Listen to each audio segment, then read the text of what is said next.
Dreri dhe shëmbëltyra e tij.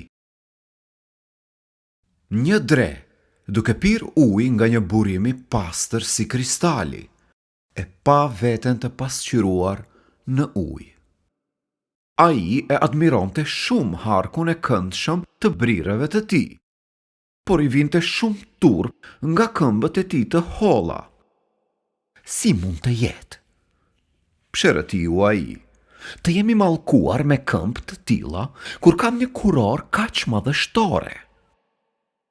Në atë çast ai nuhati një panter dhe për një herë u largua me vrap brenda në pyll.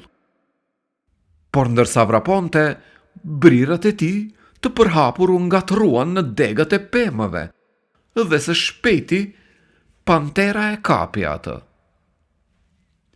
Atëherë dreri e kuptoi se këmbët për të cilat i vinte aq turp do ta kishin shpëtuar, nëse nuk do të kishte stolit e kota në kokë. Mësimi. Ne shpesh mashtrohemi nga zbukurimet dhe e përçmojmë të dobishmen.